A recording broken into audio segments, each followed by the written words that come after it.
In the tapestry of life, where every thread holds a story, America in Black and White emerges as a haven for the voices echoing through the heart of our communities. In this podcast, we wade through the rivers of our collective experiences, celebrating the vibrant hues of change brought forth by the whispers of hope and the roars of action. It's more than just a conversation. It's a journey into the heart of our society, illuminated by the light of those daring to dream and do. Join us, and let your voice be the melody that guides us toward a dawn where every color finds its place in the masterpiece of our shared destiny. Together, let's paint a future brimming with the positives that dwell in our minds and the actions that shape our world.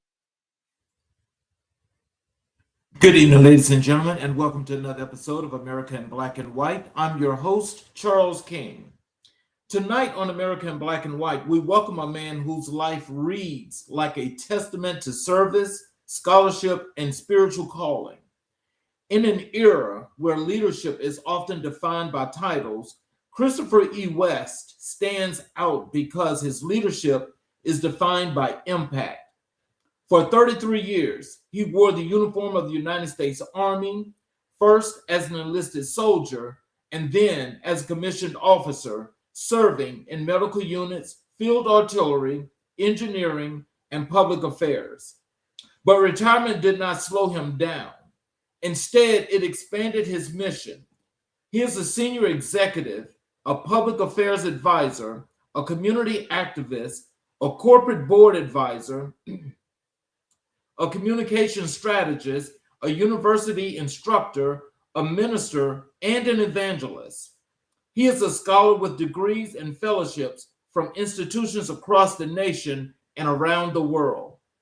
And he is a mentor who believes deeply in the transformative power of education. Tonight, we explore the life, leadership, and legacy of a man who has dedicated himself to uplifting others, whether in the classroom, the community, the church, or the corridors of government. His story is one of resilience, purpose, and unwavering commitment to the greater good. This is America in Black and White, and this is the conversation with Mr. Christopher E. West. Let's welcome him to the stage, please. Thank you very much for that wonderful introduction. And I don't know if everything you said about me was true, but thank God for the rumors.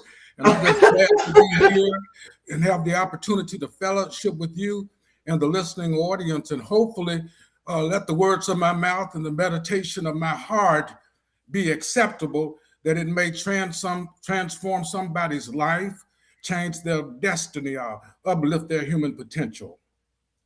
Well, I definitely appreciate you for being here. And I will say, first, I'd like to start off where I like to let people get the opportunity to know a whole lot more about who you are, Christopher West. So can you tell us, who was Christopher E. West before the uniform, before the degrees, and before the titles? I was just a young lad from Memphis, Tennessee, the South Memphis part of Memphis, which is 36 degrees north and 90 degrees west. We have anybody with a physical background that loves science and stuff, you can do the longitude and latitude on it. But it was my haven. My dad was a Baptist minister, and my mom was an evangelist. And I think those roots eventually transferred to me later on in life after my life in the Army. And even during the Army, I never stopped losing a connection with my faith. I grew up in an inner city part of town. It wasn't the best, but it was better than most. And what I had was, I didn't really have a male role model, but I had four sisters. My sister Denise, who went on to be a scientist and engineer for NASA in Redstone Arsenal, Alabama. My sister Geraldine, who was a criminal justice counselor for the city of Memphis, and my sister Evelyn, who got her degree in computer operations engineering. That really, those three people with my other sister, Darlene, who's deceased. They were the role models for me because they set the standard for me to reach. And like I said, I listened to the song when I was growing up that George Benson used to sing, because he did the original version of The Greatest Love of All. And in that song is a line said, everybody's searching for a hero. People need someone to look up to. I never found anyone to fulfill that need, so I learned to depend on me. And God gave me gifts, and it's my time to exercise those gifts, not in uniform, but in the regular world, to, like I said, to reach out and touch somebody's hand and make this world a better place if I can. And essentially, that's where I said I grew up in a Christian family with Christian values, and they resonate with me today. And I thank God for the opportunity to serve in the military, because it was life-changing for me, and it led me to different heights that I never thought before. Wow. So what early experiences in Memphis shaped your worldview? Well, when I was a real little, I think about five or six, Martin Luther King was assassinated on an April day. I can't remember the exact day, but I remember the National Guard, because the city was burning at the time, at certain portions of it. And I remember the National Guards, vehicles going up and down the street with bayonets and things. And, it just looked really bleak at that point. And I didn't really know what was going on, but I knew it was something bad. Because people were rioting and looting and doing all sorts of things. That really shaped me from the standpoint that, the civil rights, one of the major players in the civil rights era was slain in Memphis. And that impacted what I saw as a calling to fulfill, to try to be a voice for the voiceless, and to continue to take the banner forward and pass it to the next generation if I can. Wow. So how did your upbringing influence your commitment to service?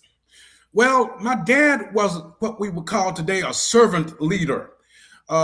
You give so much as a minister of the gospel. Have to be on call for family members who are members of your church that may be going through life-changing situations. Someone died, and you have to go and try to give counsel or support to them because they're going through a period of bereavement, or someone's sick in the hospital, and you got to do that. So I really never saw my dad that much because he died when I was 7. But his memory resonated with me because I saw at that time someone that was committed to a cause to serve humanity, and in a way that, the Bible in Luke tells us to give, and it shall be given unto you, good measure, pressed down and running over. And then David told us that I never seen the righteous forsaken, nor its seed beg for bread. And so God never let me down, and he always kept me and never left me. And for that, I give him all the glory. Wow. So, just go back to in your younger years, Mm-hmm. and you're growing up, and you've experienced these things that you had these learned experiences. Mm-hmm. When did you realize that you were going to become the leader that you are today? That is a good question, because really in high school, I was very shy. I was scared of girls, and everybody called me the Jerk from the movie The Jerk at that time. That was my nickname. And it didn't bother me because, people said things, but you just got to learn how to, if you know who you are and whose you are, those words don't hurt you.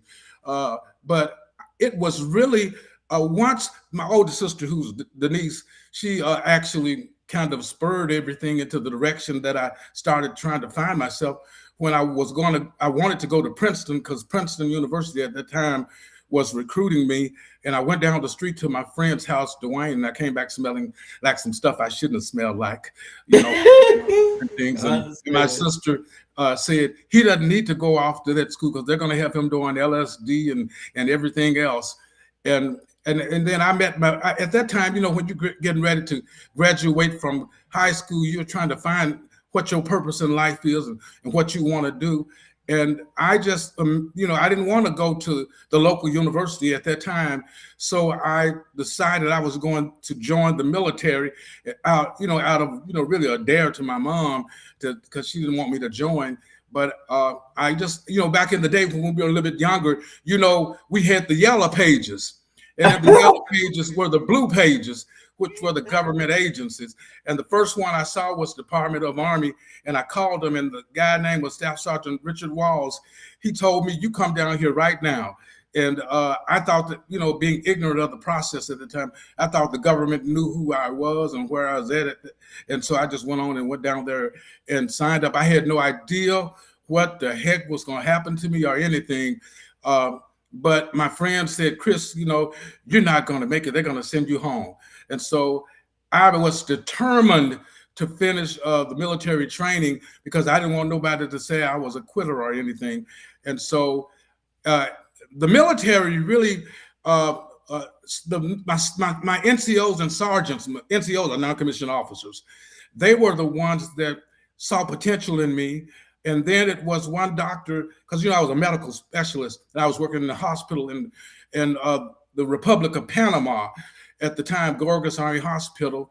And I was in between sending patients to the doctor, and his name was Dr. Thomas A. Pasertia.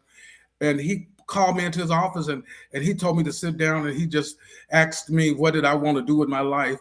And that was the first person ever in my life, other than my family, that saw something in me and told me that I could be what I wanted to be and do what I wanted to do. And there was nothing that was preventing me from becoming a doctor or whatever, other than opportunity, and I took that with a grain of salt and looked at it from a realistic standpoint. And that's how my journey for leadership began. And I just started reading books and looking at other people's lives and tried to pattern myself after successful individuals, because in the military, other than the sergeants, I really didn't have any mentors. And you just had to really find your own way. So well, look, we've got a few comments here already in the chat from the first one. This is from Image Coach AEG. I'll put them on the screen. She goes, "Hello, hey Chris." Well, thank you so much. Hello to you, and I thank everybody from South Memphis. Tell them hello. Shout out to the South Memphis Carver High School and the Cobras. Anyway, shut up. The red and white lives forever. And so she put also the date in here that April 4th, 1968 was the day Martin Luther King was slain. Thank you for that bit of information to help me clarify some ideas. Thank you so much. Give you some hand claps. Okay, thank you. And she's your classmate, Alicia Jones. Oh, yeah, that's Alicia. Thank you, Alicia. I hadn't seen her. She used to play the flute in the band with me because I played the trumpet. So, but I got old now, so I don't play as. Listen at you. I'm sure you could still play if you wanted to. Yeah, but after you had some damage to your teeth, you try to, playing with that mouthpiece over the years and mess up your embouchure and all that things on the long term. So what role did faith play in your childhood and adolescence? Like I told you, my mom was very religious to a point where, she believed in, the verse said, "You spare the rod, you spoil the child." I think I got beat more than anybody in my family because I just constantly stayed into mischief. But I had a strong, authoritative mother that guided me into the right path. And I've always had a sense of spirituality. I felt like God really revealed himself to me. I was outside at the age of 10, and I felt like he called me, and it was a psychological call to manhood at that time. And I knew at that point that God was going to use me for something greater. I just didn't know when. So who were the mentors who first saw your potential?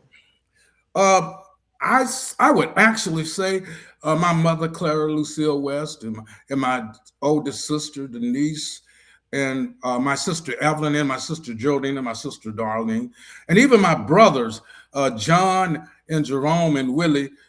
They also they were not really wanting to go to school as much as my sisters did, but they always encouraged me and told me, you know, they were proud of me, and so that was really all I needed. And when I would go to different events at school, sometime I would take my brother with me because he was driving and I didn't drive, and so he would be there with me, and I was just grateful for him and his participation. That's Jerome. He would do that for me. So, what challenges did you face growing up, and how did you overcome them? Well, one challenge I faced was back in 1973 or 4. I was young. One of my teachers, you know, a girl of another persuasion called me the N word because we had just started busing, and I went to another school at the time, Magnolia Elementary, and she called me the N word.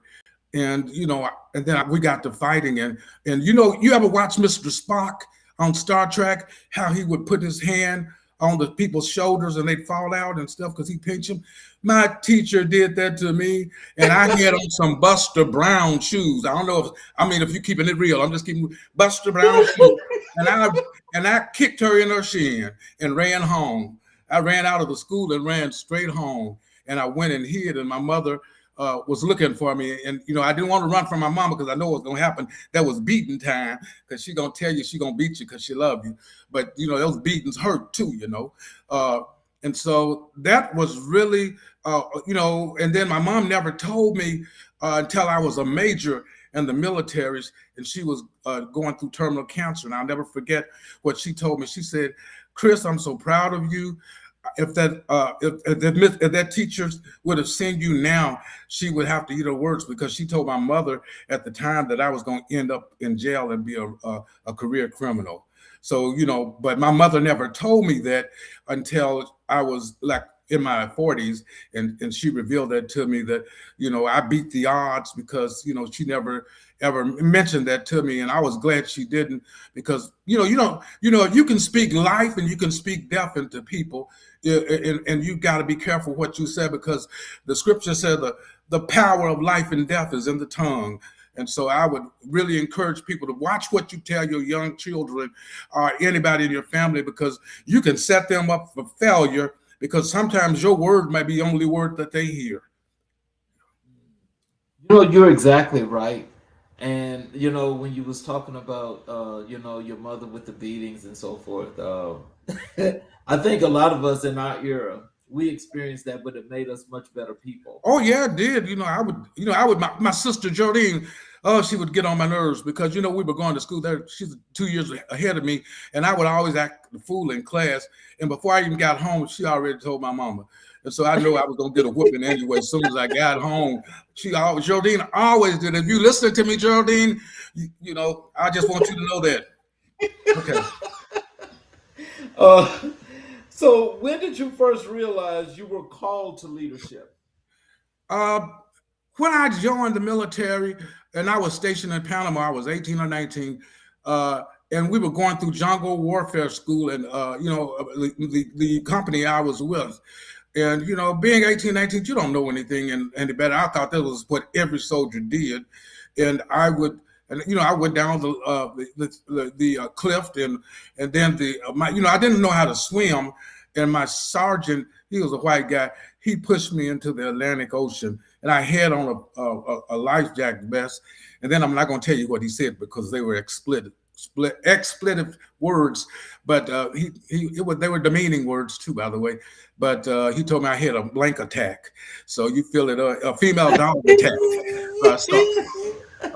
And so that, you know, I just, you know, I knew then that I had the potential, after I finished that school, to be what I wanted to be, and to have what I wanted to have, and to achieve what I wanted to achieve. Because I don't know if you remember, but a lot of us who are a little bit older, we remember the commercial would come on television, tell you be all you can be if you join the Army. And that's what I thought. I really actually personified that, because I believed that I could be anything I wanted to be.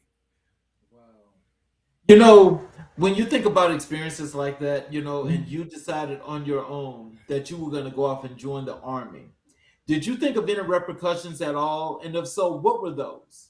Well, I told you my mom, me being the youngest in my family and the only, boy that I was looking at going to school, she cried and it hurt me because I felt like, she wanted me to go to school because she said, I'm not going to tell you what she said either, but she said I was going to some man's army to fight some man's war that wasn't mine and stuff. Because this was back in 1981.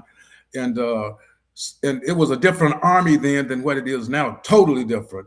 But that was what really, and then like I told you, my friends telling me that I wasn't going to be able to finish it or complete it. Those were things that motivated me to say I was not going to quit, that I was going to, achieve the milestones that I set.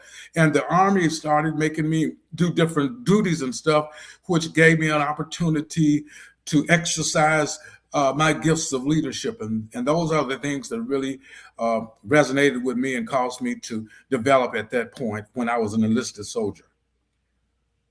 So, how did your family respond to your decision to join the military? Initially, that was reservation. My other brothers and sisters, they didn't really say anything. My brother Jerome, he joined the Marine Corps, so he was in the Marine Corps. My brother Willie, who's my oldest brother, he was in the Navy. And my other brother John, he started out in the Air Force, but he didn't aim high enough. So, but they were examples for me. And my brother Jerome wanted me to join the Marine Corps, but when I read that Marine Corps bulletin about them running 3 and 4 miles, I said I ain't doing that blank stuff. That's too much. So I just went on and did. I just joined the Army, like I told you, was just out of me calling the numbers. The first time I saw in the blue pages was Department of the Army, and they told me to come down there, and I got on the bus and went straight there because I thought they knew everything about me at that time. So, what personal values guided you through your early adult years? Uh, Being grounded in my faith.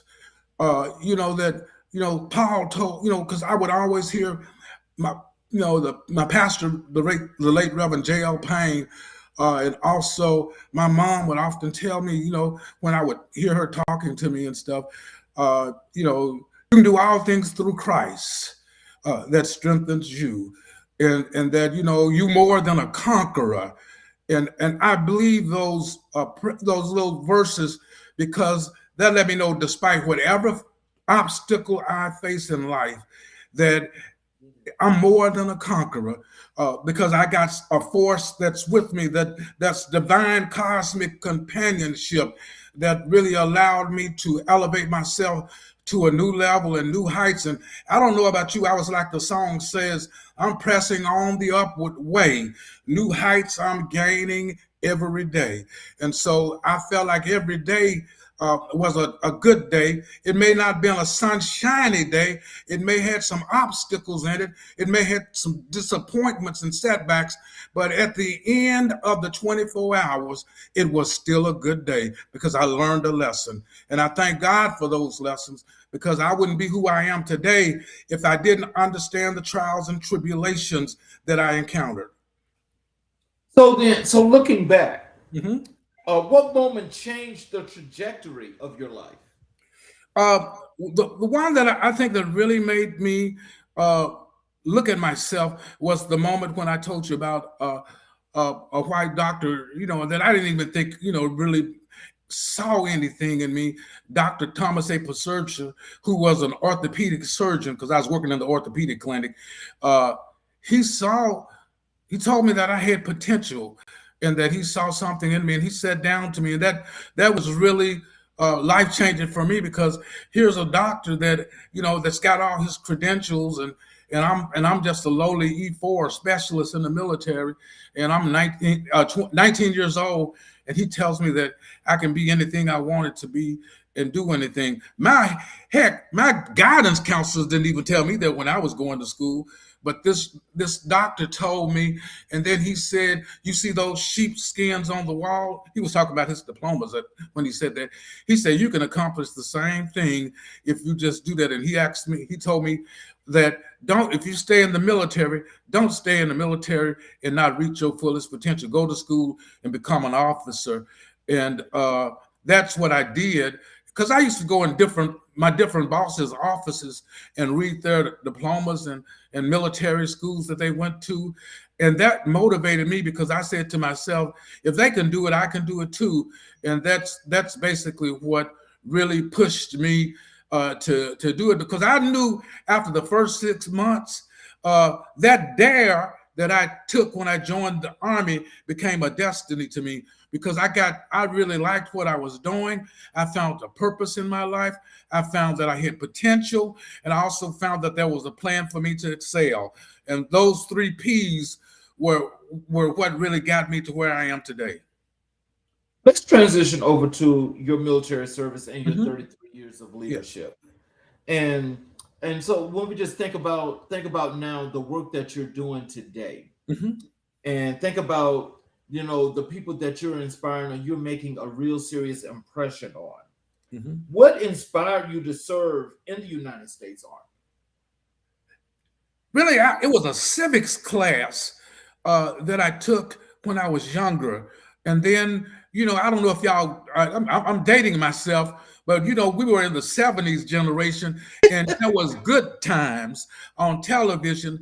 And on Good Times, there was a character called Alderman Davis. And so he was like, I was fascinated with him, not because he mispronounced people's names, because he held a political position. And then when I took the civics course and also studied American history and read about some great people, and then you found out later they weren't all that great as we said they were. The narrative that they wanted us to think was that they were great. You know, that those were like, I wanted to be in that number, because I didn't want to just live. I wanted to try to make a difference. And I know that, you know, even at 18, I knew that I wanted to do something that makes an impact for the greater good of humanity. So, and when you think about the impact and the things that you have done, what are some of the things that you feel like you have been impactful when it comes to others and community building? Well, you talk about in the military or in the civilian Well, sector? this is, I guess it's kind of like, let's say, take it concurrently between the two, from one to the other, from the military. Well, the thing that I did was, you know, when I went to the University of Memphis, I was in the ROTC department, and I was one of the first African American officers to, you know, graduate with straight A's out of ROTC, because like I told you, after a while, you know, the military became second nature to me. And I just was reading manuals and I was doing everything. So I had a pretty good foundation in military science.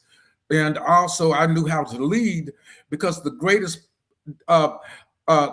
component of leadership in my community, you know, from my perspective, would be the communication part, that you're able to share your vision and your intent with the audience you're trying to reach. You know, you have to also, when you lead people, you have to get to know them on an individual basis, because what motivates somebody may not motivate the next person. So you have to find out what they thinking and get with them and try to you know, come up with a team, and remember, you know, it just was ingrained in me. There's no me in team, and also that everybody in the team can be replaced, even the leader. So you always wanted to power down, if you will, and allow people under you to develop their skills and exercise their talents that they naturally had and what they learned from the military. Now, on the civilian side, it was me being a director of marketing and public relations, that, you know, I was able to find jobs for people and change the course of their you know, their living status, because a lot of, you know, Memphis itself is a transportation hub. The most type of jobs that they have here are logistics-based jobs, and then you have the medical, and then of course you got the University of Memphis. But you also have to remember FedEx is a logistics hub, and that's essentially what it is.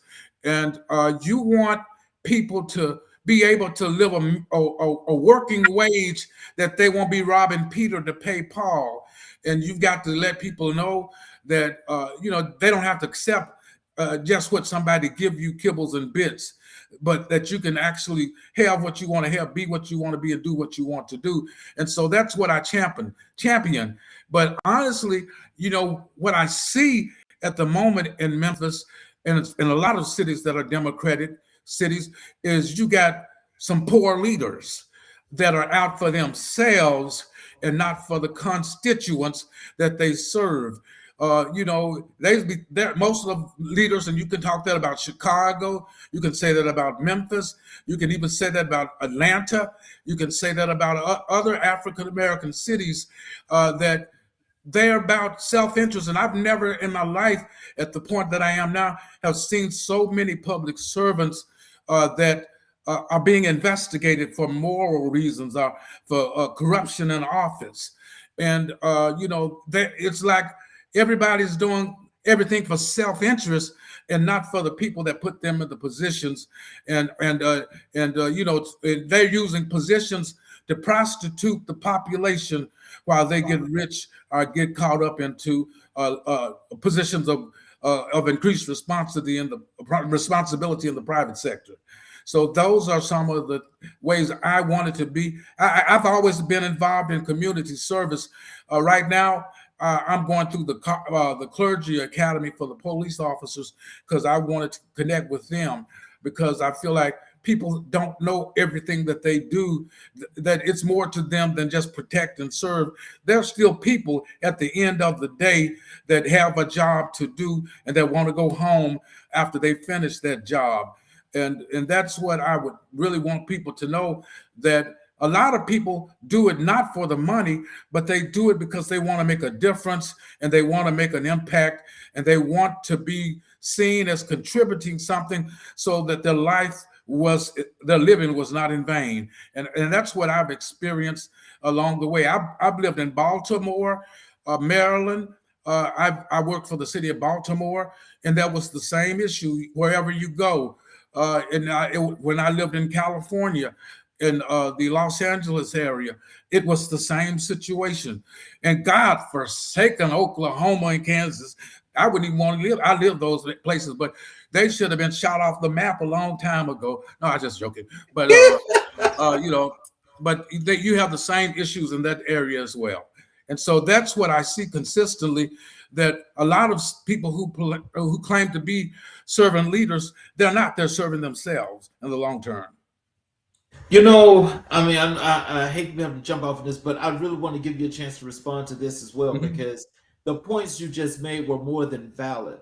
When you look at now how these people, I want to use a different term, how they actually prostitute the people, to get these votes, and when they elect them and put them in office and they stay there for like hundreds of years before they die off. And everything that they've done, they've stole your community. They made you less safe, and they don't want to protect you and do their civil or civic rights by you because you pay these taxes. Yes. What are some suggestions would you give to people out in the communities when it comes to this? Because I think when you get to that vetting process, that's a real thing. Because a lot of these people would never even cut the mustard, period. But they become politicians because they are pure swindlers. What do you tell people, and how do you tell people to look for this, especially now, because times now are really trying? Oh, you bring up a great point. What I recommend for a person to do is, people go out and they solicit your votes, and you should get to know the person first and foremost. And if you do put them into the position and 3 years has passed, and your neighborhood or your community or the area that you live in is still the same way that it was before when they got in office, and they haven't done a dang thing, and that's not what I want to say, but they haven't done anything, then my mama would always say, if you can't change the people around you, then you better change the people around you.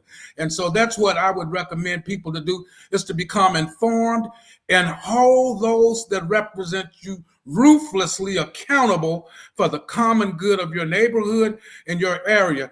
It doesn't make sense for the black part of town to be raggedy and depressed and the white side be all pristine and stuff when the grass on the black side of the town can grow just as greener, if not greener, than the white part of town, and the houses can be just as well kept on the black side of town than it is on the white side of town. And I'm just being real with you, because it's American black and white. And I'm just going to tell it like it is, and it is what it is.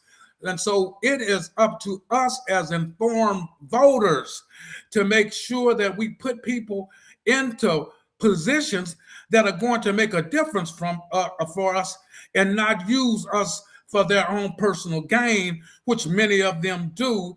And I hate to say it, but most of the depressed cities that you look at are African-American cities with African-American people in charge. And it's like, I don't know what the hell going on in Chicago. I just don't even know anyway. I gave up on them. And you see the same thing in other areas that you have a predominantly black population. The leaders are, they were really, it's like even here, I'll make a classic example, and I know I'm probably going to get a lot of negative comments about this.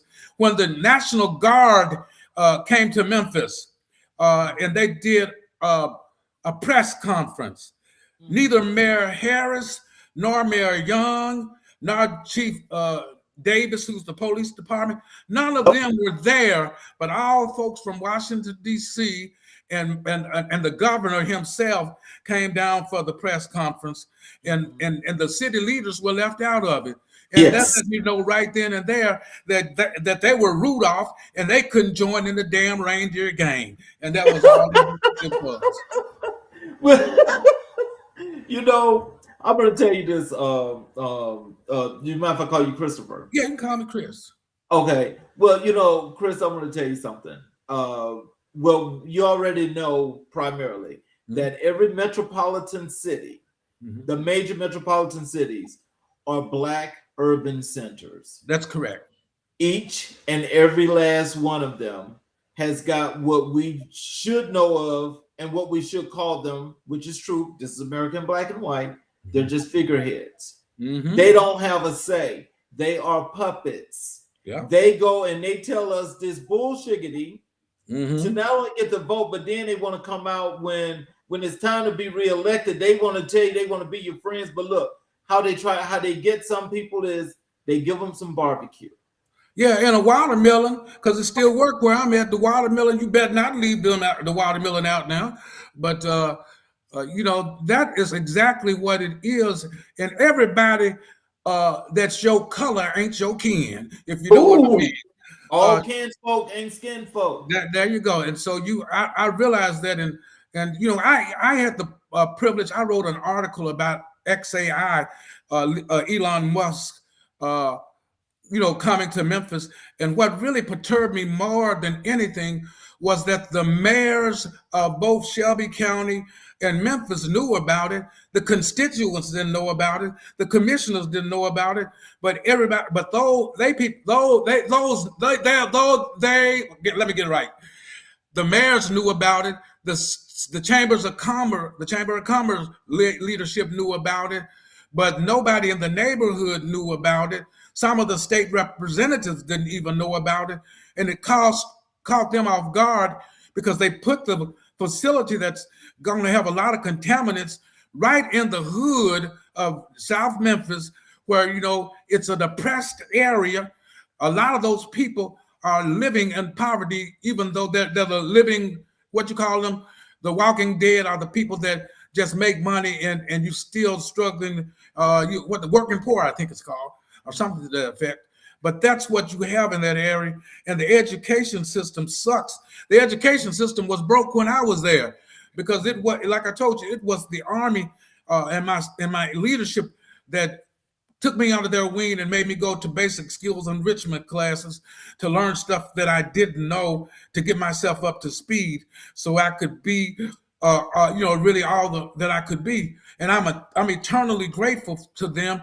And they were, they were not black, they were white, but they saw something in me, and it didn't matter to them. They told me they didn't see black or white; they just saw green, and I was part of the Army Green, and that was what I always focused on. I try not to look at people by color, but I look about what they're doing and are they contributing to the greater good. Because you got black folk don't care about black folk. You got people that the Asians don't care about black folk. They'll put their shops in your community and cuss you out in their native tongue, and you be thinking they're speaking in tongues, but they're talking about you. So, we have to realize, that we are living in a world where everybody out for self and not for the common good. And that's what I see a lot of in Memphis. I see it in Atlanta.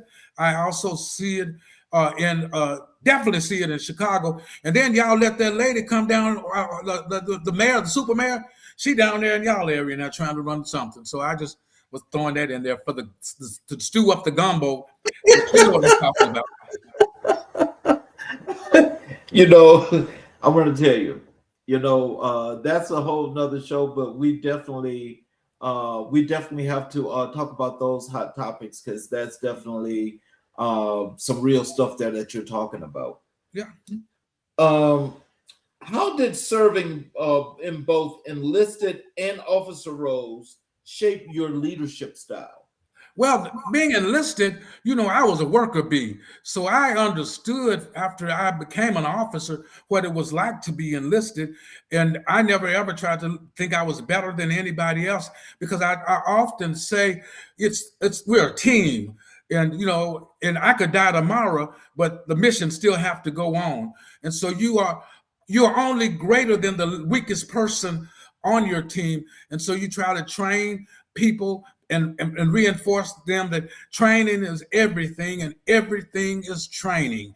And that's what the mantra that I grew up on.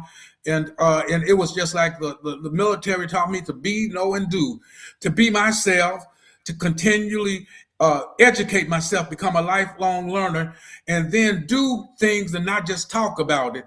Don't just give lip service, but show me what you can do. Act like you're from Missouri, the show me state. And so that's what I tried to do.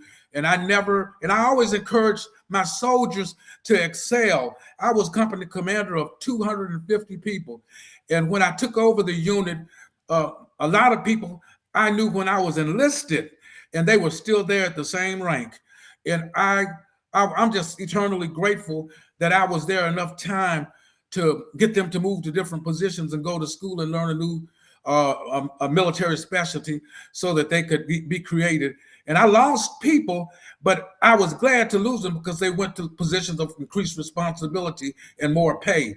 And that's what I really I was grateful about. It wasn't about color. It wasn't about gender. It wasn't about sexuality or whatever the case may be. I saw potential in the individual. I could care less who you sleep with, because it ain't my business, number one. And number two, if you be focused on something, they'll let me know you just as sick as the pervert on the street is, because you worry about what somebody else doing in their bedroom. But anyway, I just shut up on that note. Well, let me tell you, there are a couple of comments here in the chat that I want to share with you. Alicia wanted you to know that she had to get off. Mm-hmm. And she said to you, I put it there on the screen, she says, all the best to you, Chris. Thanks. I have to jump off. Thank you. And your nephew is here, and he wanted you to know. Thank you, Daniel. He's in Alabama, so that's great. Thank you for joining me. Yes, sir. So, what did you learn from working across your district? What did you learn from working across 4 distinct military career fields? That you learn the technical aspects of the job, but the intangible ones, like inspiring people and getting them to see the vision that you want to achieve, and then investing in them responsibility, but never authority. Because at the end of the day, as a leader, you're still responsible whether the mission is a success or a failure. And I never ever, what we would say in the military, I'm going to fall on the sword if I have to. In other words, it's going to be my responsibility at the end of the day if we're successful. if we'll failure. And so what I learned from being in all those MOSs was the human factor, that you have to really know how to look at people, look at their strengths and weaknesses, look at the opportunities that they may have to develop themselves. And then, I didn't really do the SWOT analysis, but I did a modified version of the SWOT analysis.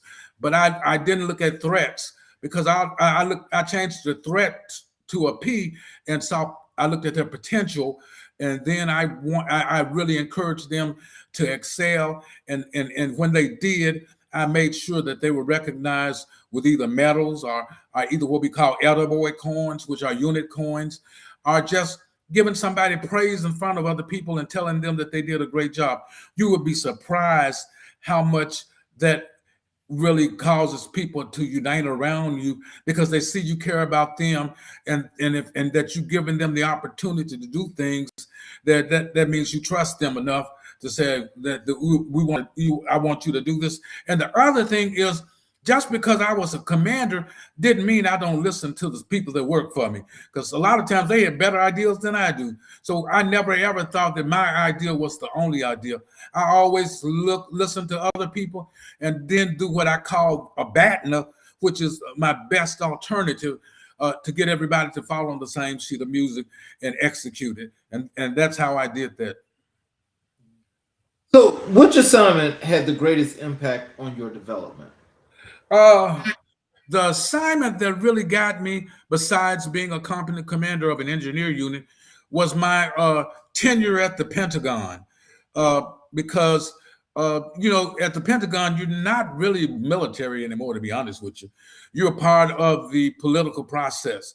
I don't care what level you are and what you're doing.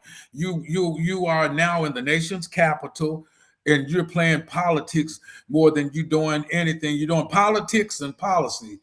And one thing I learned is, if you had to go to Congress, the Capitol Hill, you better not wear your military uniform, because somebody will see you, a staff member or somebody will see you and ask you a question. And if you answer it, they're going to take you, well, the Army said this. And, you may not even be don't have any power or responsibility to be talking about anything. You're just there being a messenger or watching what's going on to be part of a congressional hearing. And so you never wore a uniform. So I had to invest in a lot of suits because you've got to do that in the Washington, D.C. area. But it was fun. It was educational because I got to go to a lot of the schools. I went to the University of Maryland, the University of Virginia. I went to Harvard. And I did the Congressional Black Caucus, the political leadership program at the Congressional Black Caucus. I did the Navy War College, and also I did the Marine Corps Command and Staff College. So those 6 years that I was at the Pentagon were the most fulfilling years of my life. I didn't really get off that much because I had to balance school with, being at work at 7 o'clock in the morning and not getting home till about 11 o'clock at night. But, in the long term, I was young, and you can do it when you're young, but I can't do it right now. But I did do it then. That was the greatest experience of my life. I know that's right. So in the process of doing that, were there any younger individuals that were working under you that you gave some expert tutelage to help them to come along in their careers? Yes, a couple of people that stand out. Well, one of them was Adoracia Purdy. Adoracia was on my team. We were a part of the Plans and Operations division within the Public Affairs section of the Headquarters Department of Army Staff. My boss was the Secretary of the Army, and my other boss was the Chief of Staff of the Army, who was a 4-star general. And I was the lead speech writer. And that's really what would trip me out, because I came from South Memphis. I didn't have anything in common really with people of another color, if you know what I mean. And here am I, using what I learned in college and just observing people. I'm writing speeches for them, and they're reading them word for word and stuff. and and then you just had to, how do I want him to sound? I want him to sound intellectual or what?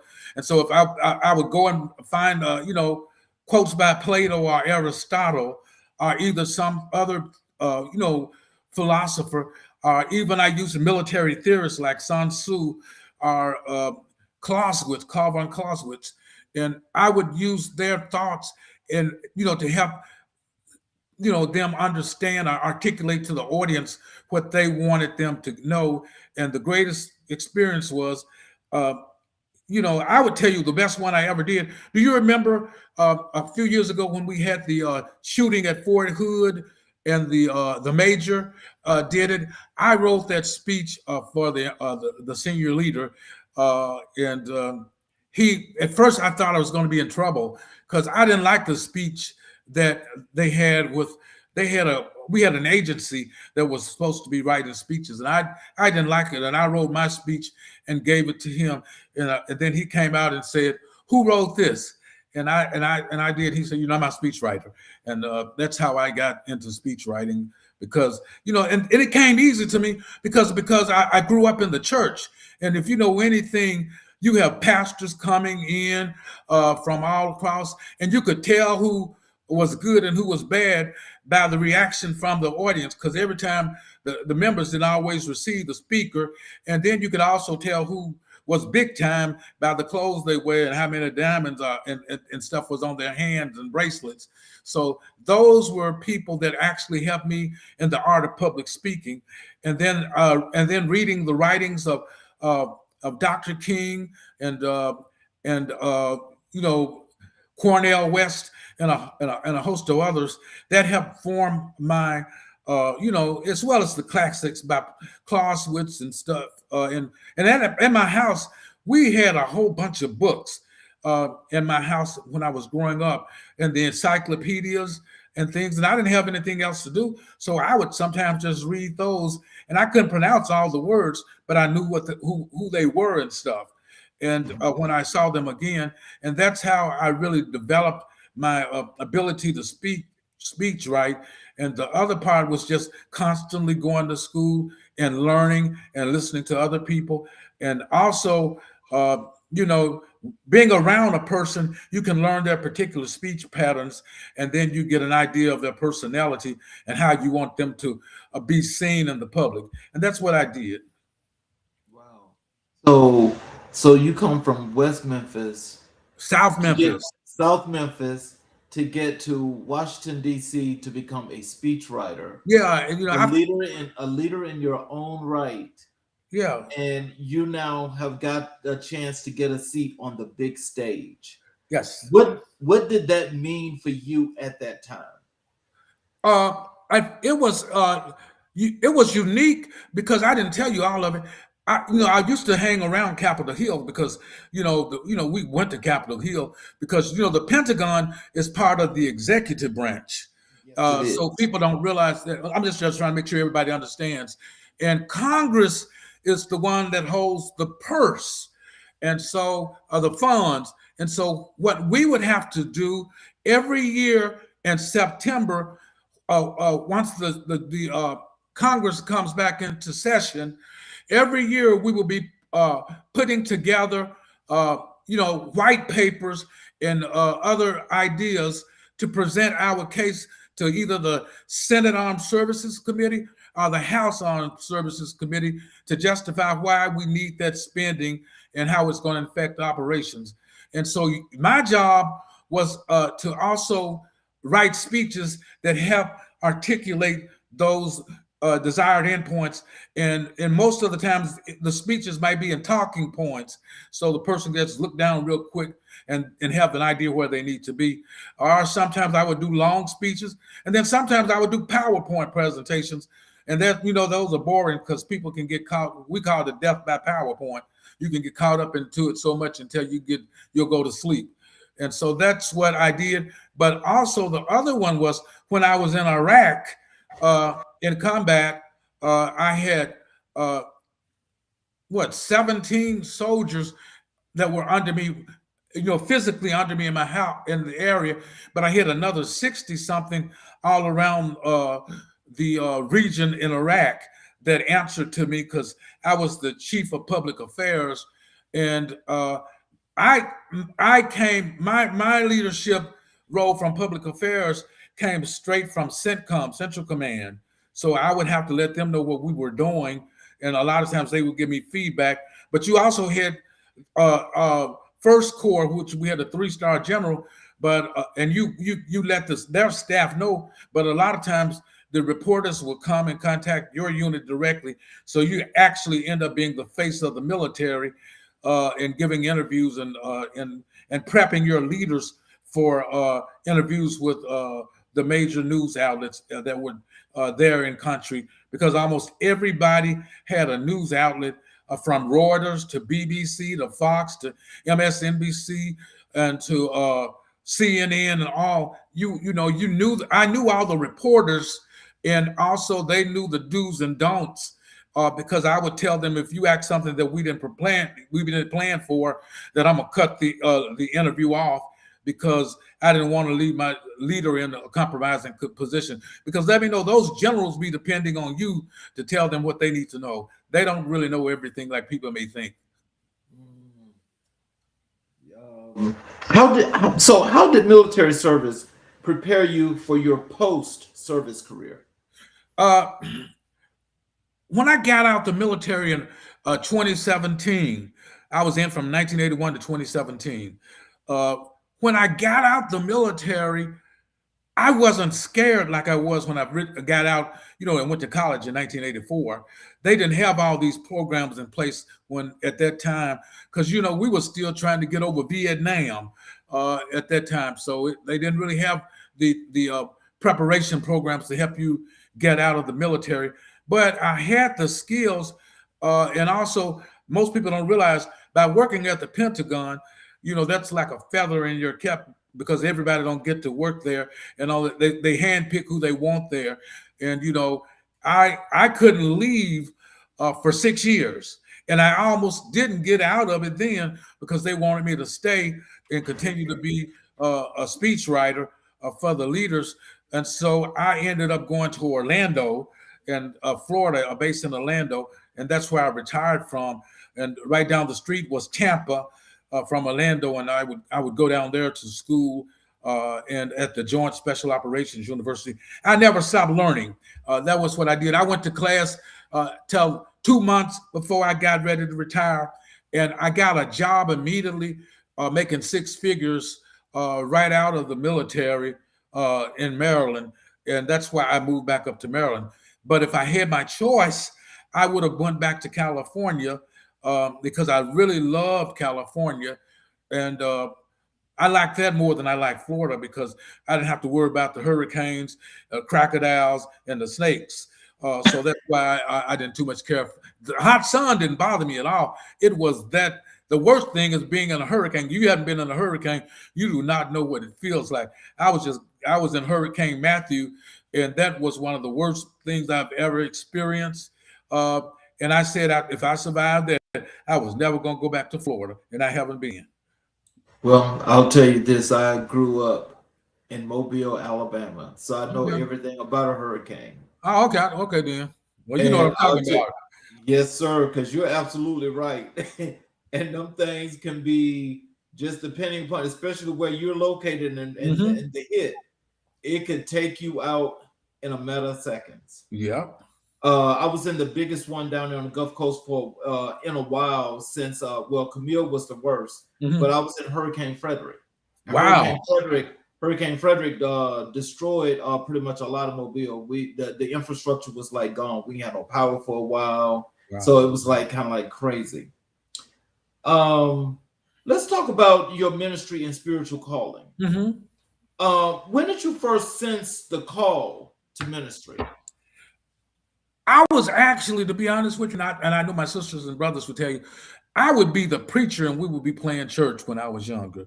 It was like, I think I was about 5, and I knew then that I wanted to preach. I don't know why, but I got on the banister at the house and I pretend like I was preaching.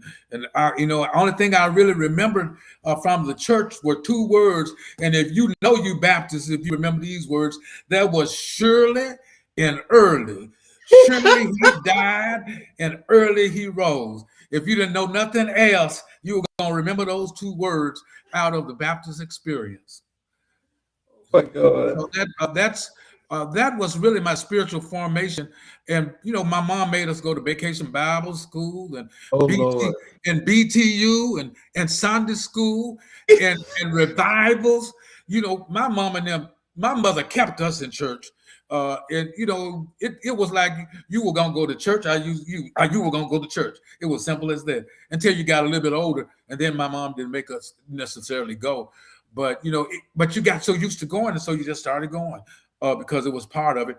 But those messages that Reverend Payne would preach, they would resonate with me sometimes, and it just caused me to really be a Christian like. And then when I joined the army and I went to Panama, and that was my first time experiencing denominations outside of Baptists, because they put all of us together, the black people and people that were what we call evangelicals. They put us in what they call the soul service, and so that's where I learned a lot about Church of God in Christ, the Church of Disciples of Christ, and everything, because all of us got together and we just was trying to make sure that we had some degree of spirituality, and it helped me through my enlisted time. And then when I went to college, I had teachers that really kind of influenced me, like Dr. William R. Marty, who was my political science teacher. I took a lot of classes from him. And then one that really got me was this course called Religion and Politics. And one thing that I found out from taking that class is you're going to be you wherever you go, and you're going to take your values with you in whatever you do. And that's what we have to understand about being public servants. You're going to do what you think is right if you're in that leadership position, because you're going to go back on the values that you tend to gravitate toward. And no matter what anybody say, America is still, there is no separation of church and state. Because if you look at the dollar bill, it's going to say, "In God we trust." If you go to a trial, they're going to raise your hand and say, "What? So help me God." So how, you know what I'm saying? So, and you can't separate it because it's there. And if you look at a lot of state flags, you'll find some type of religious saying on some of those. So, people can say you separate it, but you can't separate it, because people are going to take their values with them in whatever they do. So that formed something for me. And then when I was I had a double major because I was English and political science. And in my English course, I started taking courses in existentialism, and I started to question my purpose for being here, and why did God let so many things happen to me if he's a God of mercy and a God of love. And so I started trying to really find my own self while I was in college. But I was wrestling with Reinhold Niebuhr, and also because that was one of the major influences of Dr. King's, along with Gandhi, was Reinhold Niebuhr. And he predicted a rise in a book called Immoral Man and Immoral Society. He predicted that the way for African Americans to achieve equal rights was for a leader to come that preached nonviolence, and that's what Dr. King did. And so that was that period in my undergraduate years really made me question my faith, and also at the same time it made me get stronger. But the turning point for me, to be honest, was maybe 2 years ago, and I'll share this because I want the listening audience to know that it's real and it's kind of personal, but it is one of the most significant events in my life. I suffered from PTSD, post-traumatic stress disorder, and I don't know what happened. I can't tell you, Charles, to this day, but I lost who I was. One morning I woke up and I didn't even know who I was. I thought everybody was trying to kill me. And I didn't think my sisters and brothers were real. I didn't even think my niece and nephew, Stephanie and Jeremy, who are, are real close to me. I thought that they were imposters. And the girlfriend that I was dating, I blamed her because I thought that she did some voodoo on me and stuff. And I went to the hospital, and they didn't see anything in me, and they let me go. And I came back home, and my brother-in-law, Elvin, came by the house, and I wouldn't let him in and stuff. And then all of a sudden, I thought that people were coming to get me. So, I'm gonna just show you how ignorant I was, but how great my God is that I got in my car, and don't ask me how I did it. I drove all the way to Dallas, Texas. And then No, you did. Yes, I did. And I didn't even realize I drove there because I was trying to get away from whatever force I thought that was causing me to act the way that I act. And I got out my car, and well, along the way, I hit my cell phone, and I don't know whose field I threw it in, but I stopped my car, and I thought my cell phone was bugged, and I threw it in somebody's field in Texas. And I drove off, and then I drove to I remember I drove to one of those 24-hour convenience stores, and I got out my car, a brand new Audi that I had just bought. I got out of it. I threw both sets of keys in the car, and I shut the door to the car, and I got on the highway and started bombing a ride because I was trying to get away, because I thought that my car was, that Nikki had put some type of beam on my car, and it was now possessed. And so I got on it, and I hitched a ride with a Mexican guy, and he took me and told me he would. He asked me where I was going. I said I want to go to the border. I'm trying to get to the border, and he took me as far as he could, and then he dropped me off at another store. I didn't even know who the guy was, and that's how I was saying I wasn't just in my right mind, because that was a very dangerous thing to do, not knowing anything that I was doing, but I wasn't thinking, because I was thinking people were after me, and then I saw two police officers, and then I told them that something wasn't right, and I think someone is trying to kill me. And they asked me for ID, and I gave it to them. And then they said, "Mr. West, do you know you got a missing person report on you?" And I told them I didn't know, and I was scared. And they took me to the fire station, and then from the fire station took me to a hospital. And then the next thing I knew, I was in a hospital. And my sister's son, Eric, he came and left the telephone, and when I came back they put some sedatives in me, and I didn't know that. And when I came back, I saw the phone, and I threw the phone in the garbage because I thought it was possessed too. And I didn't even know who I was for the longest. I said, God, in myself, it's the worst thing I could say, Charles, is being in a place where you are hiding within yourself, underneath your skin. The true self, I felt myself, but I wasn't able to connect myself to my body. I don't know if I'm making any sense. Yes, I understand that. I was there, but I wasn't there. And I couldn't, they were asking me who was the president. I couldn't even remember Joe Biden. I just thought I thought a year had passed, and that I had gotten older, and that, like I told you, I felt like Nikki had put a curse on me, and I didn't even know. My niece, who's a doctor, and her brother, they came down to see me, and I don't even remember talking to them, but I know when they came, I told them that they weren't real, because the real Stephanie and the real Jeremy didn't act the way that they did. But I didn't realize what was going on at the time, and for the longest, weeks had passed, and a little bit more than a month, and it took about a month for me to start back regaining a sense of reality, because I was just, And the worst thing you can do is be with other folks who just as messed up as you are, and you asking them, "Are you dead?" And they telling you could be. And then I asked the girl that I was telling her that somebody put a curse on me. Yeah, they put one on you too, and she's the devil. And so they were encouraging me in the thoughts that I was saying and having me believing because I wasn't really where I was supposed to be mentally. And that really was scary. And during that time, I just told God, God, if you give me my mind back, if you just right my mind, I'll do your will. I'll do whatever you want me to do. If you just give me another chance, because I thought that I was dead and that I didn't make it to heaven.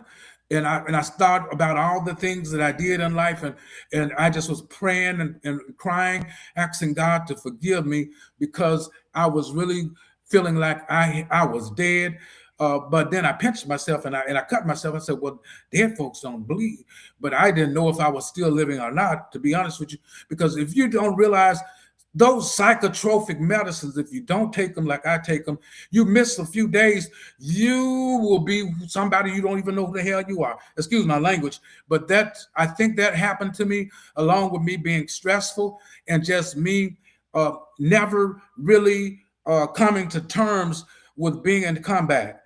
Because, I never really decompressed from coming back from combat zones. And people don't realize you be in a place 14 months and every day you wake up somebody trying to kill you, or you got to do whatever you have to do to them. And Iraq was different from other places because there was no front line and there was no demarcation, and you couldn't tell who the enemy was. It could be right in your camp, and you didn't know it. And so that's what made it so scary.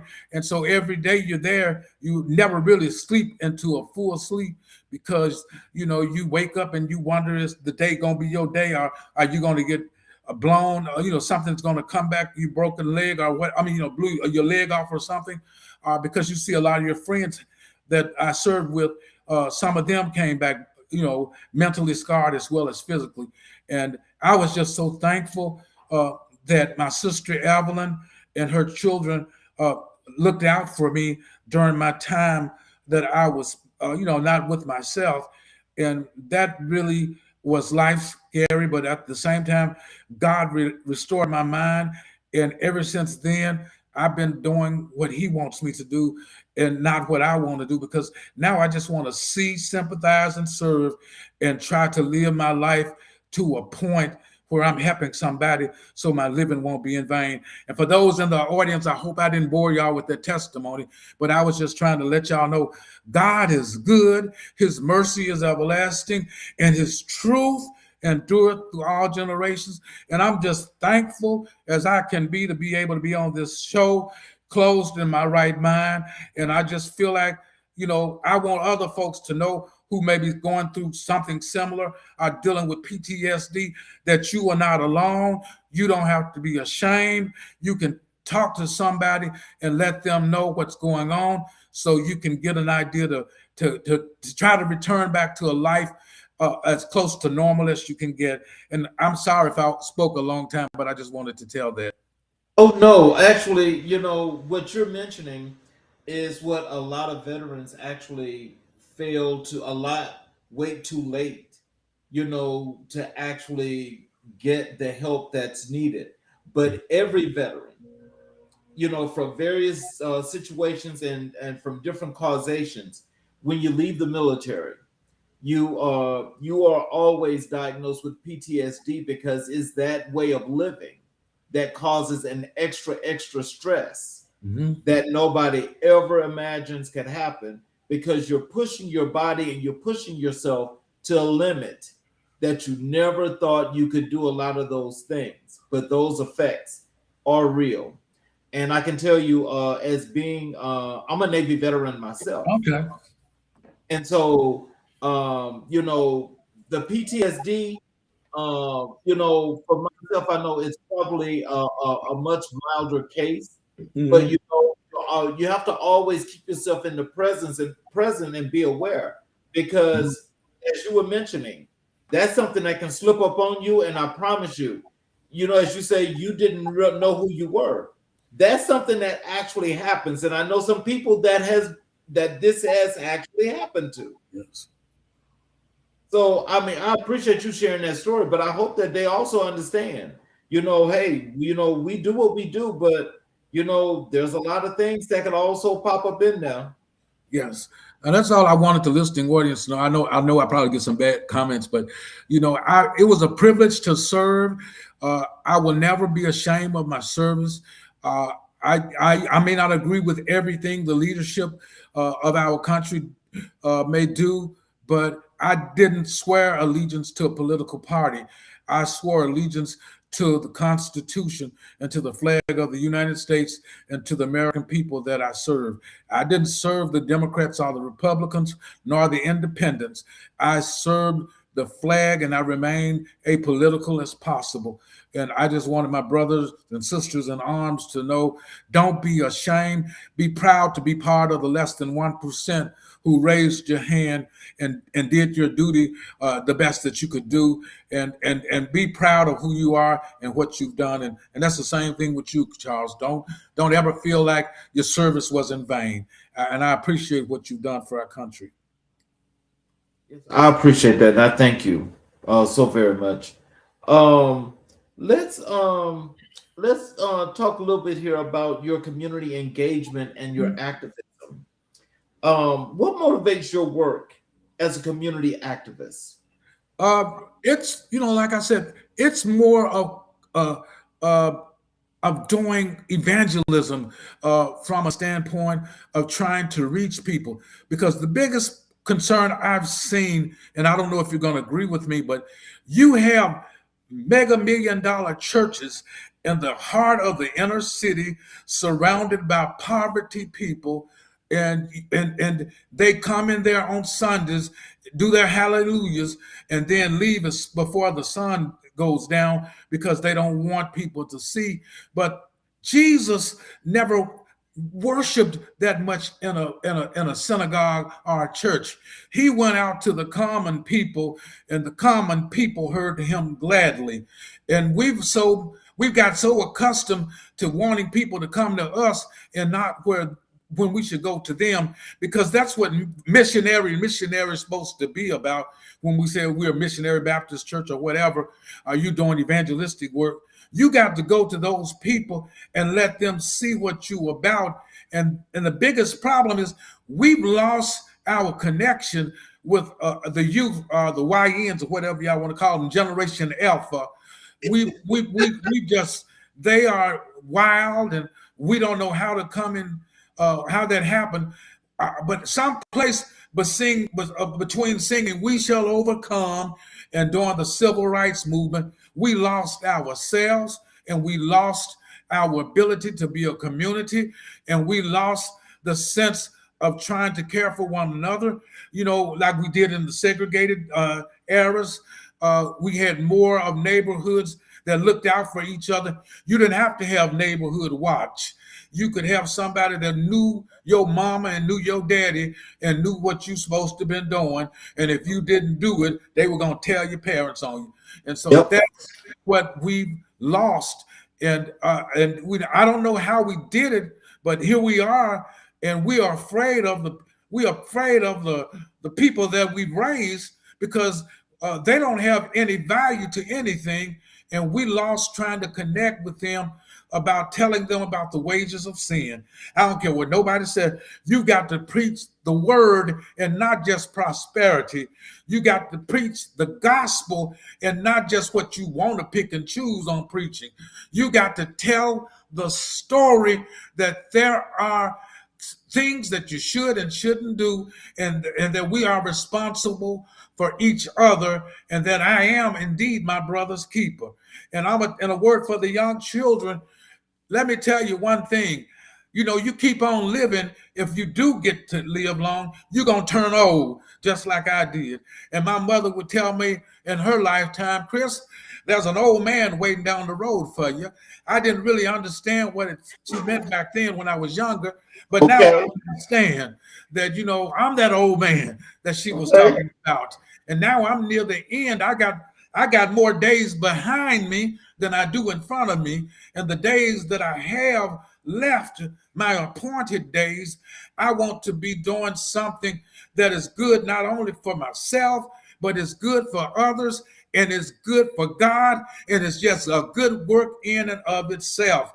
And I just want to continue to tell people, don't give up and don't throw the ship and don't abandon ship and don't wave the flag, that things going to work out in the long term. Just remember, if you can go back to anything, go back to 2nd Chronicle, the 7th chapter and the 14th verse, and read that over and over again.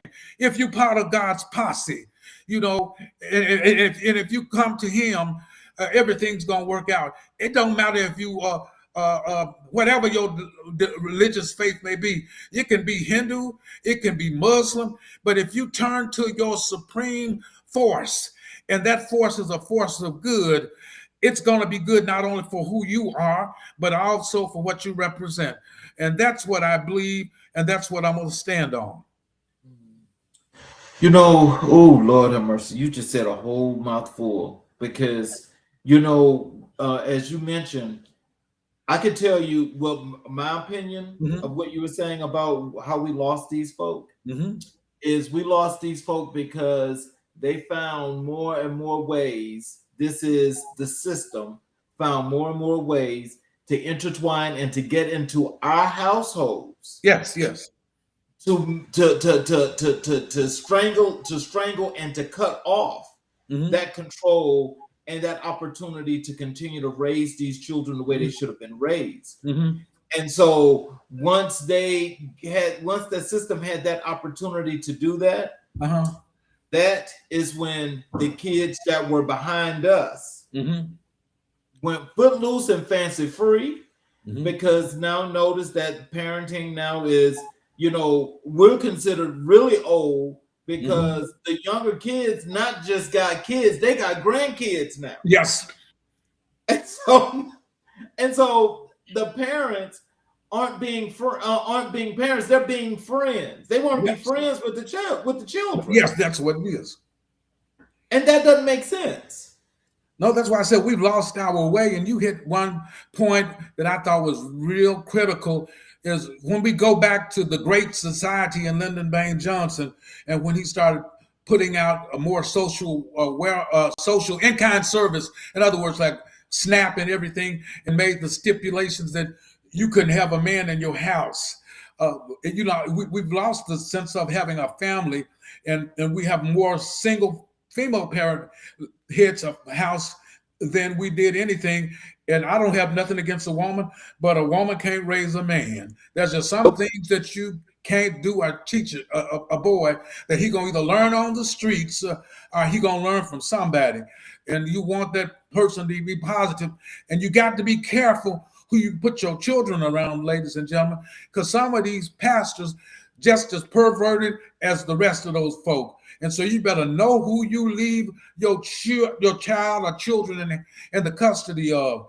And I didn't mean to go there, but I just wanted them to know we got some sick people and sick positions with a sick agenda. And the only way that we can defeat spiritual wickedness in high places is to be aware and take the precautions that are necessary. Yeah, we definitely got to let that be known. How do you approach building trust within communities? Again, I go and try to speak, and I try to be as authentic as I can. When I go and engage an audience or anything, I want them to see the real me, the vulnerable me, the authentic me, the one that I was telling you about. When I would be overseas, a lot of times, especially in a combat environment, being a leader or an officer, I couldn't show that I was afraid, even though I was afraid. But because other people you don't think the soldiers are watching you, but they're watching you to see how you respond and can you keep a level head and stuff. And one thing I would always say in my mind, man, I'm from South Memphis. I'm not going down like that. And whatever it happens, that's going to happen. But I'm going to fight because that's what I'm getting paid to do.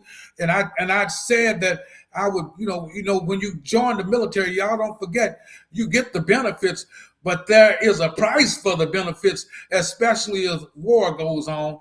And you can't say, I'm not going to go and I don't want to do this. Oh, yes, you're going to go. Yes, ma'am. Yes, sir. No, ma'am. You're going to go someplace you don't want to go. But you are going to go. And let me tell you, I had a female soldier, and I'm not going to mention her name.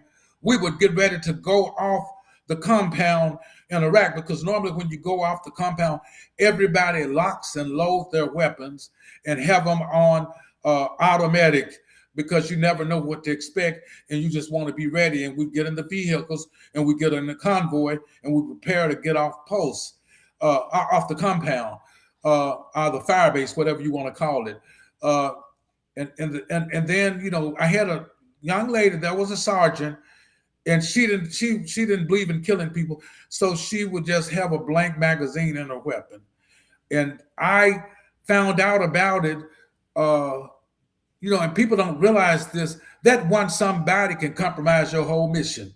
Y'all might not think that is, but that one situation with that one young lady that don't want to do anything can be the difference between life and death in a situation that people that's why I said you have to really know your soldiers and their strengths and weaknesses, and also anticipate how they may respond if something stressful happens. Because combat is stressful in and of itself. Just being in that area is, whether you were on the, never left the base or anything, you are still overseas in somebody else's backyard, trying to do something that they don't want you to do or achieve.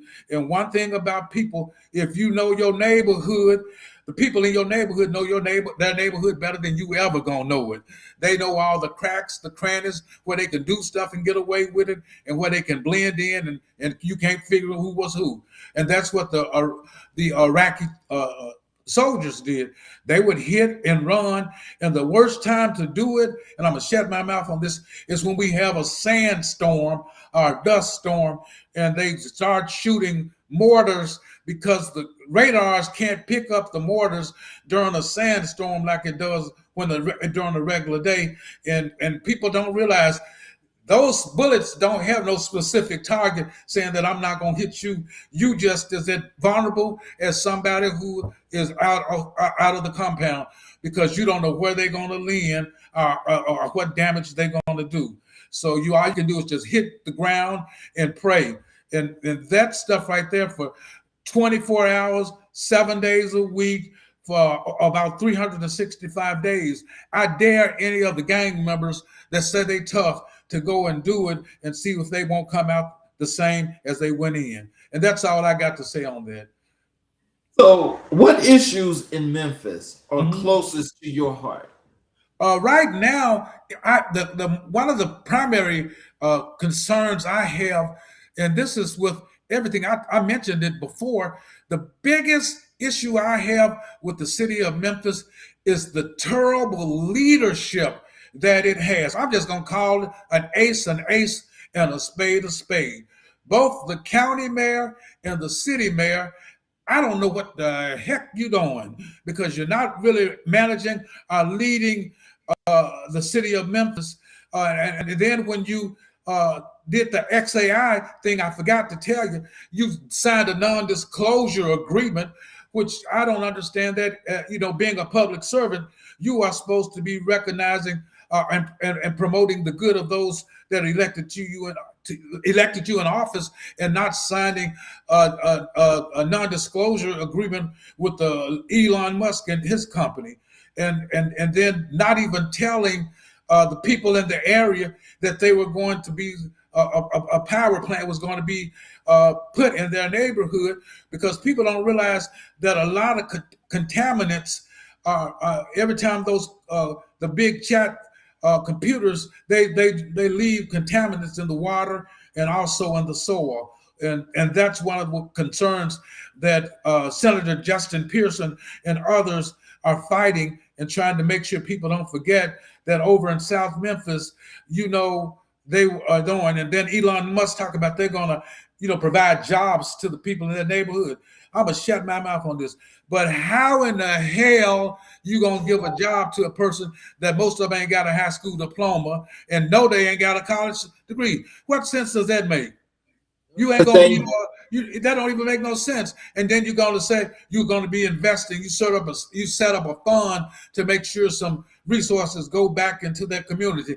How in the heck are the people going to enjoy the resources when half of them gonna get cancer or some other environmental agent that they're not being able to identify, and years later they get some type of ailment because of what happened? But that's what I'm saying. That's why I said the leadership is bad, and also you have a DA that's I don't know what he's doing either, because the police arrest people. We got a revolving door. I don't know if it's like that in Atlanta, but you can commit a crime and then you go in there and get identified and pictured, and then you right back on the streets a few days later, if not the same day. And they just arrested you. We call that the revolving door here. And the issue is 84% of the people that are arrested are African-American males. And that's a crisis that the Memphis Ministers Association, those that are in charge, have never addressed, is the narrative that's happening to African-American males in the Memphis area, that most of them can't read and write, but they're part of a gang, and nobody cares, because we just going with business as usual and giving lip service, like you said, to the constituents, and being puppet heads for other folks that are pulling the strings of the leadership within a certain region. And that's what I see in Memphis. And though that's the major concern that I have, is that song that came out in the 90s, early 90s, where they said self-destruction, we headed for self-destruction. That's what I see. I mean, I'll shut up on that, but I don't know. So when we chatted, I told you we do Black History 365. Mm-hmm. And I asked you who were the most influential people in your life and career in Black history. You told me Carter G. Woodson, James Weldon, MLK, and Benjamin E. Mays. Yes. Okay, Carter G. Woodson. The miseducation of the Negro.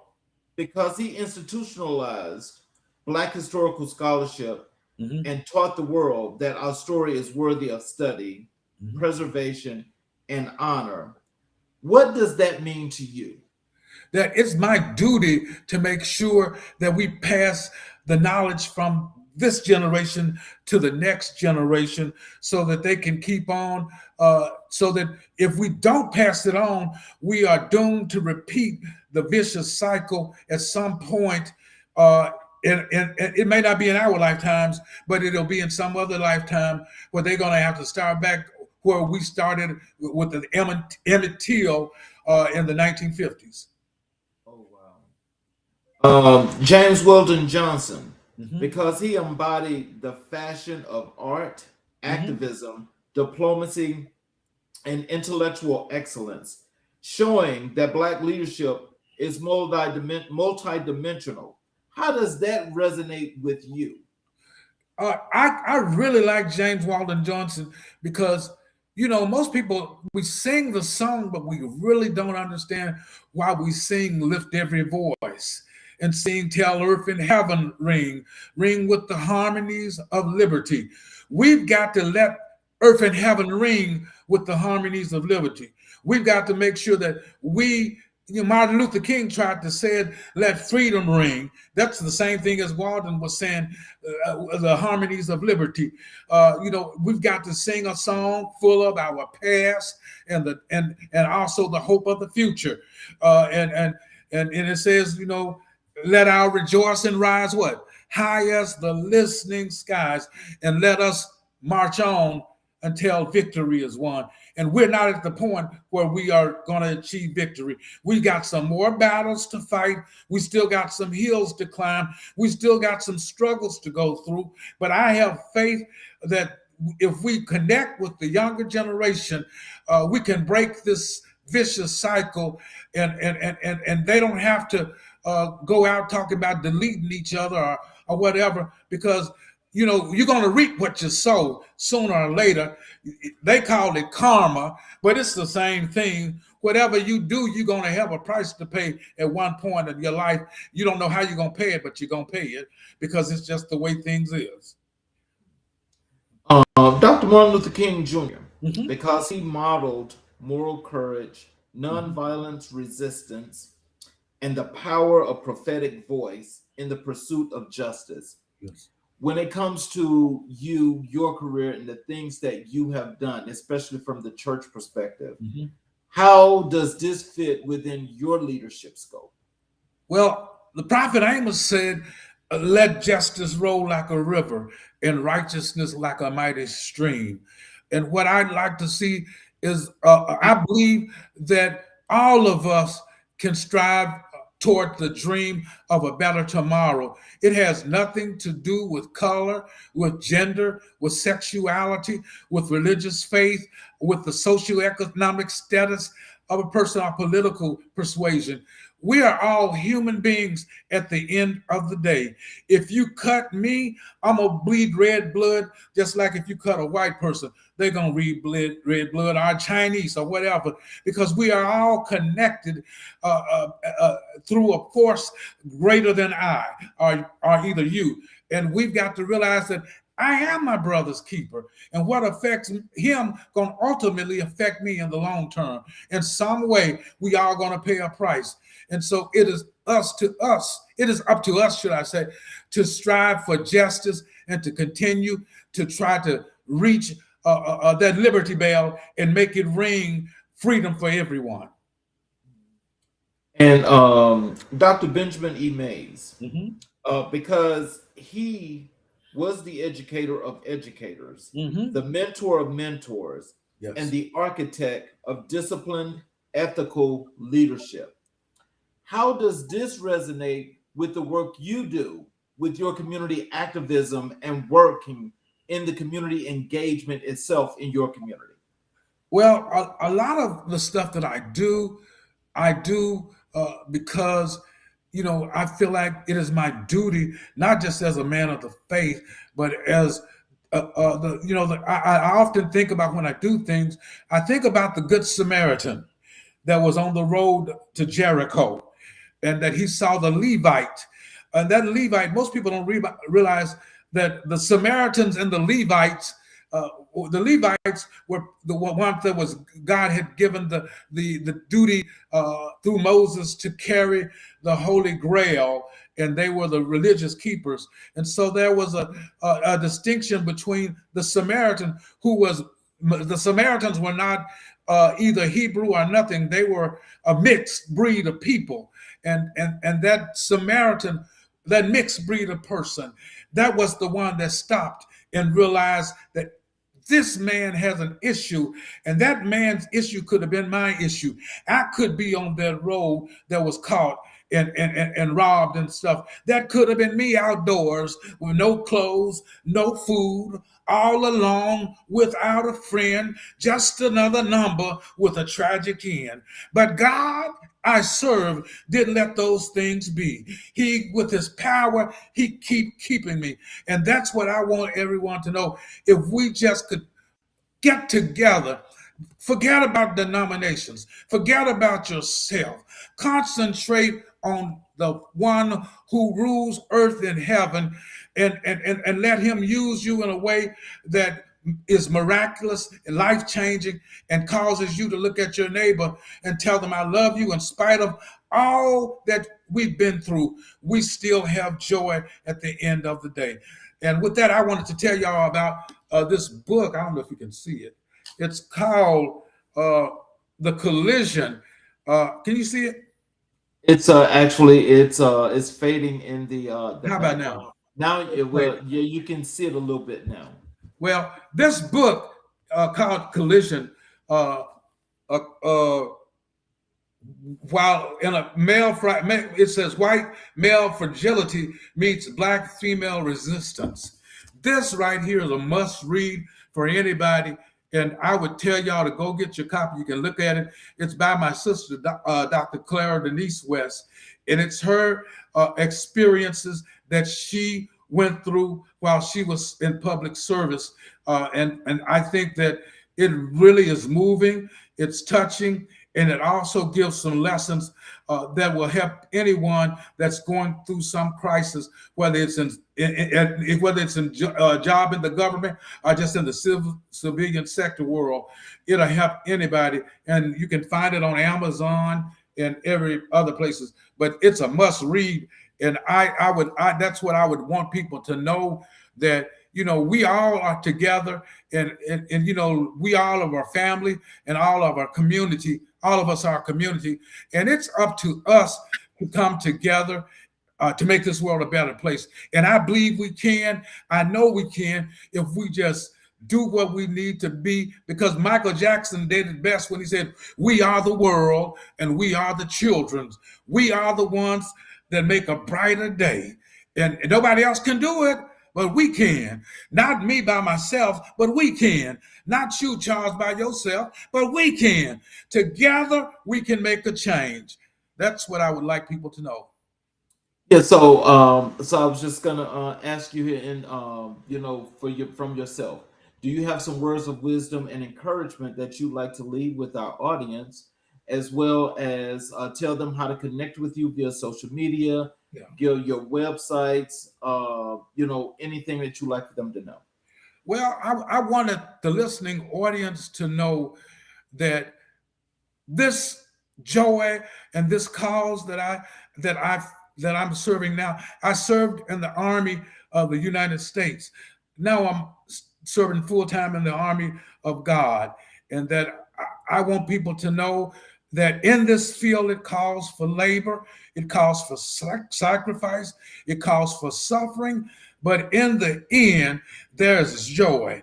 And we are responsible for the children that are astray, even the young adults.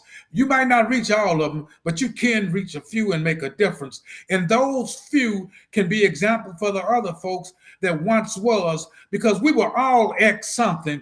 All of us did something. Some of us just didn't get caught, but we all did something. Some of us just didn't get pregnant, but we all did something. Some of us just didn't get a STD or HIV, but we all did something. Some of us didn't get behind the wheel and drink, but we all did something. Some of us didn't lie, but some of us still lying, but we all did something. And so I want people to know that we all are ex somethings, but we look at each other and say, "I love you in spite of what you did," and let's make this community a movement that inspires people to do things, not because you have to, because you need to do it. We have got to reach the young generation. We've got to do it, ladies and gentlemen, that's listening to me. Preachers, we got to do it. Get out of your pulpits and get into the community. That's what I really want to say. Get out. Stop talking about it and be about it. Stop talking about they bad and they this and they that, and we don't want to be bothered with them. They your children and your grandchildren. They somebody's niece and nephew. They somebody's mama and daddy, and we got to reach them. And that's what I would like to know. People can reach me on LinkedIn. I'm Christopher West from Memphis, Tennessee. They also can reach me on my Yahoo address, which is westceusa@yahoo.com. I'm always available. I tend to put myself around my teaching schedule, but I'm here. I'm available to talk. We can collaborate and try to find out how we all can make a difference, because I promise you, if it's happening in Memphis, it's happening in Chicago, it's happening in Philadelphia, it's happening in Los Angeles, and it's happening any place where we are. We need to get together and get back to the old landmark and take back our communities. And that's what I would like to say. Okay. Well, in closing, I have a closing monologue that I like to do. Okay. But before I close, first of all, I want to ask you, once I do this closing monologue, I would like to just take a couple of minutes after the show when I close out to speak with you. But I want, for those of you that are watching on all of our channels, If you could please, if you have not yet, please support us by subscribing and enabling all notifications on the YouTube channel. I would definitely appreciate that, because what happens is it allows you to catch the shows live. It also allows you to go back where you're able to see each and every episode that we've ever recorded, where you can learn the lessons of each and every guest that has been here, that's helping you to understand not just about life, but what it is to be about your community, to get together and unify and be that great group of people that we know we should be. So in closing, I'd like to say this. Tonight, we have witnessed the journey of a man who has lived many lives but kept one mission: to serve. Christopher E. West reminds us that leadership is not a position. It is a posture. It is a willingness to stand in the gap, to lift others higher, and to use every gift, every lesson, and every opportunity to advance the greater good. His story is a testament to the power of education, the strength of faith, and the enduring responsibility of service.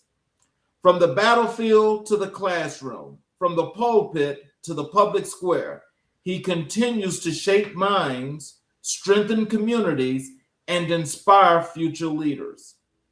This conversation is a reminder that greatness is not accidental, it is intentional.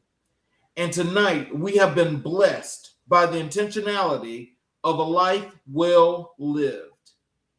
This is American Black and White, and this is how we move forward. Thank you guys. Have a great night, and we will see you tomorrow evening.